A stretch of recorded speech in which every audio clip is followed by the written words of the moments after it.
আসসালামু আলাইকুম গাইস, আজকে আমি তৈরি করেছি গরুর মাংসের শাহী কাবাব। ভাইরাল শাহী কাবাব খুব সহজে তৈরি করে ফেলেছি। সবসময় নেটেই দেখি, ভাবলাম যে আজকে আমি নিজেই তৈরি করি।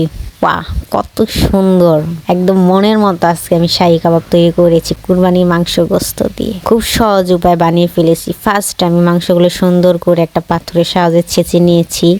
প্রপারলি কোনো আঁশ রাখা যাবে না, একদম ঝুরা ঝুরা করে ফেলেছি মাংসগুলো ছাচ্চা হয়ে গেছে। এখন আমি ডাল বেটে নিয়েছি। ডাল আমার বাটা হয়ে গেছে। মাংসগুলো সব আমি বাটিতে দিয়ে দিলাম। দেওয়ার পর আমার কেটে রাখা পেঁয়াজ কুচি দিয়ে দিয়েছি। এখানে আমি 2টা পেঁয়াজ দিয়েছি।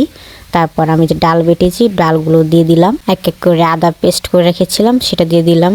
রসুন পরিমাণ মতো আদা দিয়েছি। পেস্ট করা কাঁচামরিচ, জিরার গুঁড়া, ধনিয়ার গুঁড়া, মরিচের গুঁড়া, পাঁচফোড়ন গুঁড়া, আবার পরিমাণ একটু জিরা দিলাম। তারপর একটু আটা দিলাম।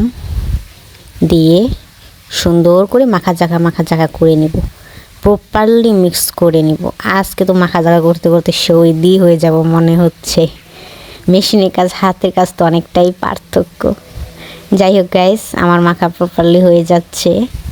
আবার একটু পরিমাণ মতো লবণ দিয়ে দিলাম। লবণ দিয়ে সুন্দরভাবে মেখে নিলাম। আর কিছু পেঁয়াজ আমি কেটে রাখছিলাম সেটাও দিয়ে দিয়েছি।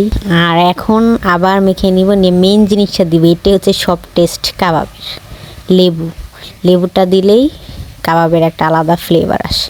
তো সুন্দর করে ভেজে নিব, সুন্দরভাবে এক এক করে বড়া বানিয়ে।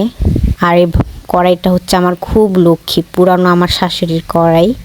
এই কড়াইতেই আমি অনেক কিছু রান্না করেছি। আমার 1001 মিলিয়ন ভাইরাল হয়েছে এই কড়াইতে রান্না অনেক ভিডিও।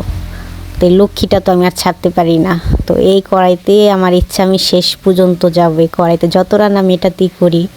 আমার শাশুড়িটা তার বিয়ের পরই কিনছিল, এটা অনেক বয়স।